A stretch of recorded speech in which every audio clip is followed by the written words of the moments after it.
पंच तत्व में विलीन होने वाले इस शरीर को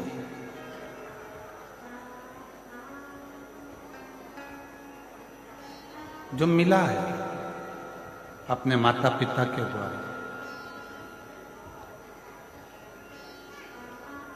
इस शरीर को कैसे शिव से लगाया जाए,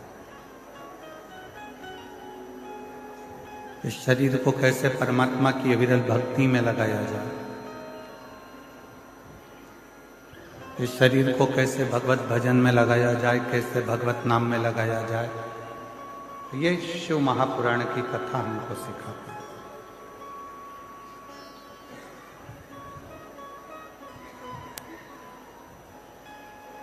कोई कहते हैं कि शंकर को पूजन करने की अलग अलग विधियां हैं।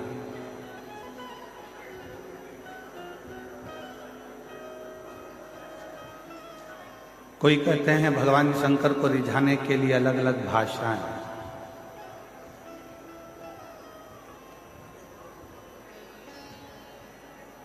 पर शिव को रिझाने के लिए एक विधि होती है, एक भाषा होती है। और शिव महापुराण की कथा कहती है कि शंकर भगवान विधि से भी प्रसन्न बहुत बाद में होते हैं और भाषा से भी प्रसन्न बहुत बाद में होते हैं। सबसे पहले शिव प्रसन्न होते हैं तुम्हारे मन की अविरल भक्ति और विश्वास। तुम्हारे भीतर विश्वास कितना है, तुम्हारे भीतर भक्ति कितनी है, तुम्हारे भीतर भरोसा कितना है, दृढ़ता कितनी है, कितना आप भगवान शिव पर विश्वास करते हो, कितना आप शिव जी पर भरोसा करते हो, कितनी दृढ़ता आपकी शिव के प्रति है, कितना भरोसा आपका शिव के प्रति है।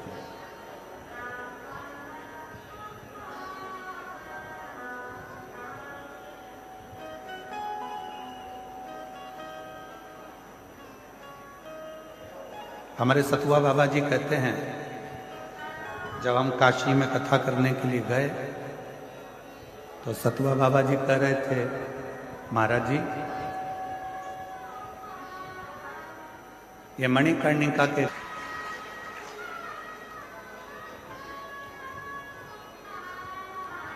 एक गुरु वो होता है जो अपना कक्ष या पंडाल नहीं छोड़ता, और एक आप पर आपके गुरु की कृपा है जो भोजन व्यवस्था, अन्य व्यवस्था, खुद दौड़ दौड़ कर व्यवस्थाओं को देखना, ये एक सच्चे गुरु के शिष्य का प्रमाण, सच्चे गुरु। शिव सिखाते ही है। मेरे शंकर भगवान ना विधि से प्रसन्न होते हैं ना भाषा से प्रसन्न होते हैं।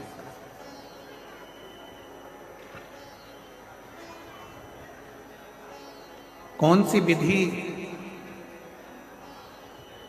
हमारे पास में हो कि हम भगवान शंकर को प्रसन्न करें?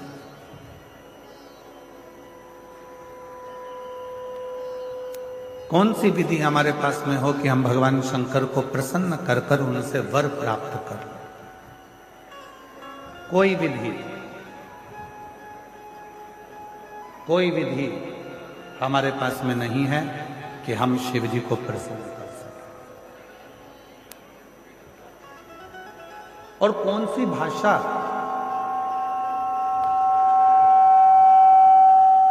हम कौन सी भाषा बोलें जिससे हमारे देव अधिदेव महादेव प्रसन्न हो जाए? कौन सी भाषा?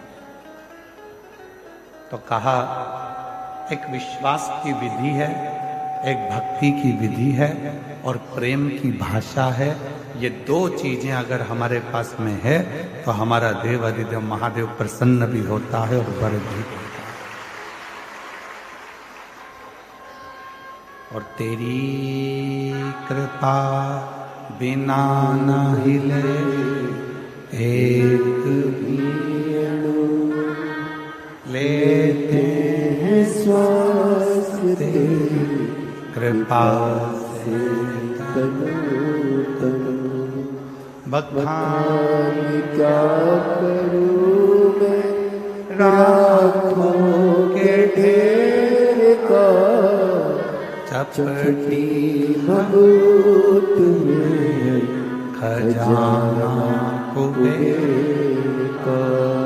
हे गंगाधर मुक्ति द्वार ओंकार तू, भोले ओंकार तू, आयो शरण तिहार शंभु तारका। शिव एक विधि से प्रसन्न हो जाते हैं, वो विश्वास की विधि है और भक्ति की।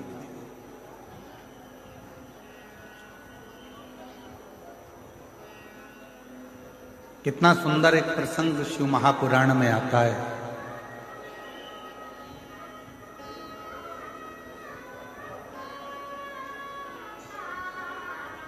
उत्तर भारत में एक मनोहरा नाम का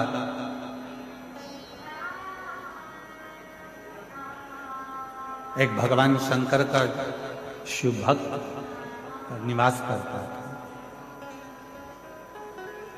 शिव भक्त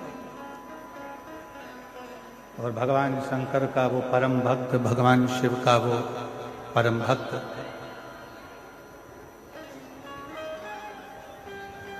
उत्तर भारत में एक मनोहरा नाम का एक शिव भक्त रहता है। और ये उत्तर भारत में ही प्रयागराज की भूमि पर कथा चल रही है। मनोहरा नाम का एक शिव भक्त है।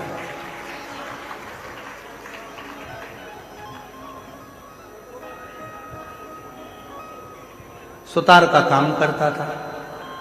सुतारी जानते हो आप लोग? जम के तो बोलो। सुतार मतलब लकड़ी का कुर्सी टेबल कुछ ना कुछ जो लकड़ी का काम होता है तो उसका एक नियम था। एक मट्टी का उसके पास में घड़ा था।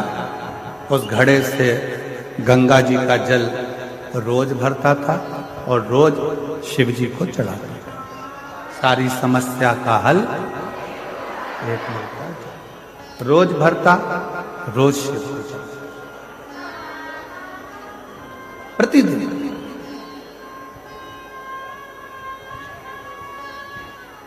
मनोहरा सुतार से उसके जितने भी दोस्त थे, जितने मित्र थे, जितने परिवार वाले थे, जितने कुटुंबी थे और जितने आसपास में रहने वाले लोग थे, वो सब ईर्ष्या करते थे।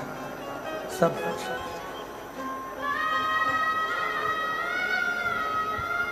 वो कहते हैं ना, घमंडी को ईश्वर नजर नहीं आता। घमंडी को ईश्वर नजर नहीं आता, ईर्ष्यालु को पड़ोसी नजर नहीं आता और क्रोधी को उसका परिवार नजर नहीं आता। कोई घमंडी है, उसके अंदर घमंड भरा हुआ है, उसके अंदर घमंड भरा पड़ा है, तो उसको ईश्वर नजर नहीं आएगा। वो घमंड उसके अंदर यदि भरा पड़ा हुआ है तो उसको ईश्वर दिखेगा ही नहीं। ऐसे कई लोग हैं जिनको रोज समझाना पड़ता है कि राम है, कृष्ण है, शिव है, पर कई घमंडी ऐसे पड़े हुए हैं, अपनी घमंड में इतना ज्यादा वो फूले हुए हैं कि वो राम और कृष्ण शिव को मानने को तैयार ही नहीं।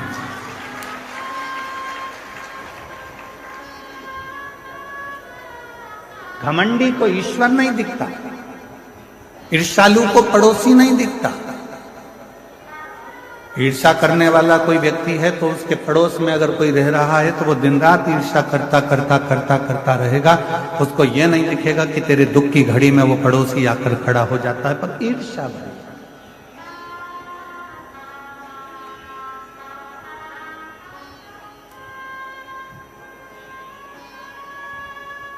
क्या करने आए हो प्रयाग की भूमि पर?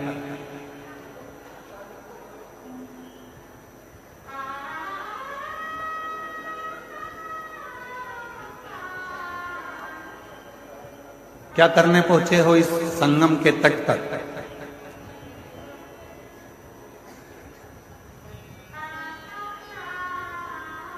संगम के तट पर अक्षयवट के पास में नागवासुकी का मंदिर है। आप लोग तो प्रयाग के हो, कौन कौन गया है? जरा हाथ उठाओ, जरा रखिए। प्रणाम आपको, जो आप होकर आए हो लोटा भर जल चढ़ाकर। नागवासुकी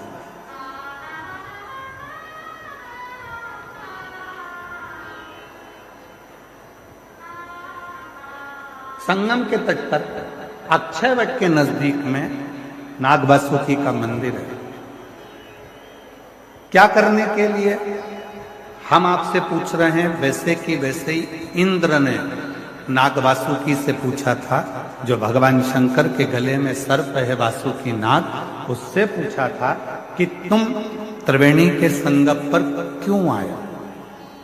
जो इंद्र ने पूछा था, जो गरुण ने पूछा था, जो वरुण ने पूछा था, जो देवताओं ने पूछा था, आज वो प्रश्न हम भी आपसे पूछते हैं कि तुम संगम के तट पर क्या करने के लिए?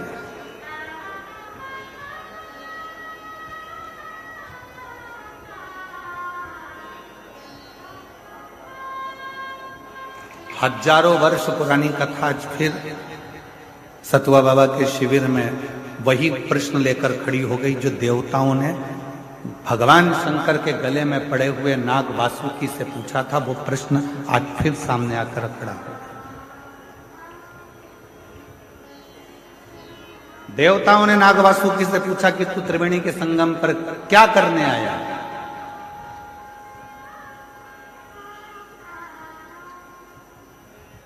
क्या करने के लिए आए? नागवासुकी से बार बार प्रश्न करा गया, क्यों आए हो? ये गंगा यमुना सरस्वती के संगम पर नागवासुकी क्या कर? आज वही प्रश्न हम आपसे कर रहे हैं, क्योंकि आप सब प्रयाग के रहने वाले हो। आपसे पूछा जाए कि आप त्रिवेणी के संगम पर क्या करने आए, प्रश्न यहां खड़ा होता है। तो नागवासुकी ने कहा,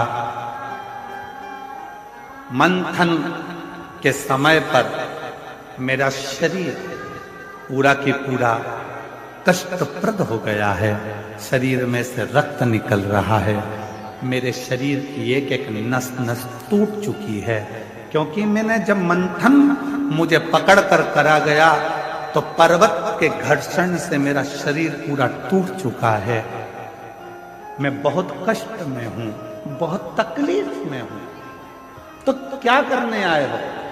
बस उस कष्ट को मिटाने के लिए और भगवान से उनकी कृपा पाने के लिए मैं त्रिवेणी के तट पर आकर विराजमान। अब कोई तुमसे पूछे, क्यों रे भाई, ए प्रयाग वालों, त्रिवेणी के तट पर तुम क्या करने के लिए आए हो? तो तुम्हें नागवासुकी के वो शब्द याद रखना है कि नागवासुकी ने कहा कि मेरा शरीर हर जगह से टूट चुका है, बहुत कष्ट में हूं, और मेरे कष्ट को मिटाने के लिए और भगवान की अविरल भक्ति को प्राप्त करने के लिए मैं यहाँ आया हूं। वही शब्द तुम्हारे होना चाहिए। त्रिवेणी के तट पर क्यों आए? जब हम राम नाम जपेंगे, कृष्ण नाम जपेंगे, शिव नाम जपेंगे, भगवान की भक्ति करेंगे, भजन करेंगे, मंत्र जाप करेंगे, नाम जाप करेंगे, इस प्रयागराज की भूमि पर त्रिवेणी के संगम पर बैठकर हम कल्पवास करेंगे, भगवान की अविरल भक्ति प्राप्त करेंगे, तो हमारे जितने दुख हैं वो तो कटेंगे ही, साथ में भगवान शंकर की और राम की, कृष्ण की अविरल भक्ति भी हमको प्राप्त हो।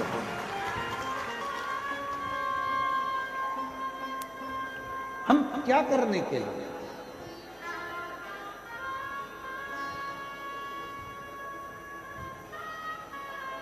भोजन तो आप अपने घर पर भी कर सकते थे। बोलो बोलो, जम के बोलो जरा। और जितनी भी मेरी जीजी आई हैं ना, ये खाली हाथ नहीं आई हैं। घर से कुछ ना कुछ खुरमा, मठरी, चक्की, लड्डू, तिल्ली का कुछ ना कुछ बनाकर लाई हैं। जैसे ही अंदर देरी होती है निपटा जाती है। बस अपने भाई को नहीं खिलाती है, बाकी के तो निपटा जाती हो।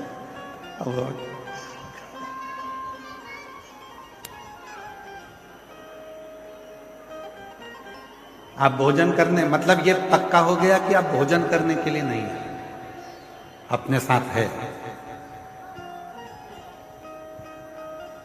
फिर किसी ने पूछा क्या तंबू में रहने के लिए, टेंट में रहने के लिए नीचे बिछा हुआ कालीन चाहिए? तो आप वो हो, मेरी जीजियां मेरे जीजा ऐसे हैं कि इनको कालीन की भी जरूरत नहीं है।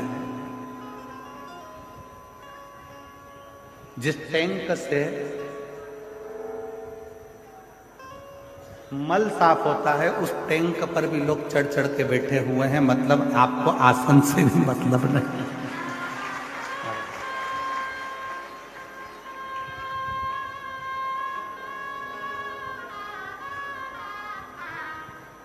उस पे भी चढ़ के लोग बैठे हैं। फिर पूछा कि कोई अच्छी जगह मिल जाएगी? तो मतलब तुम जानती हो कि शंकर को पाने के लिए जगह नहीं देखी जाती, क्योंकि शिव शमशान में भी निवास करता है और शिव हर कण कण में निवास करता है। तो स्थान की मूलता कोई तुमसे कह दे, कोई तुमसे कहे कि शंकर भगवान केवल मंदिर में मिलेंगे, या शिव जी केवल कथा में मिलेंगे, या शिव जी केवल घाट पर मिलेंगे, या शंकर भगवान केवल अमरनाथ केदारनाथ में मिलेंगे, तो नहीं, ऐसी कोई बात नहीं है। तुम्हारे घर में रहो, घर में रहकर रोज श्री शिवाय नमस्तुभ्यम का जब जप करना प्रारंभ करोगे तो तुम्हें मंदिर क्या, मेरा भोलेनाथ तुम्हारे घर में आकर तुम्हें दर्शन देना प्रारंभ।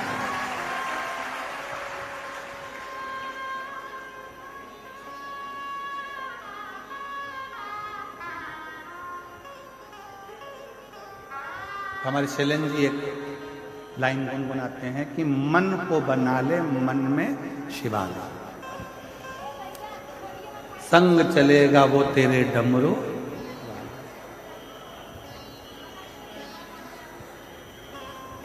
मन को शिवालय बना, और जिस दिन तुम्हारा मन शिवालय बन गया उस दिन तुम्हें शंकर को ढूंढने जाने की जरूरत नहीं। मत जाओ। मनोहरा की कथा करिए। उत्तर भारत की भूमि पर शंकर भगवान का एक भक्त मनोहरा ऐसा रहता था। शिव महापुराण की कथा कहती है कि वो मनोहरा सुतार का काम करता था, लकड़ी का काम करता था। उसके पास में एक मट्टी का केवल कलश था, लोटा था, पात्र था, जिससे वो शंकर को रोज गंगा का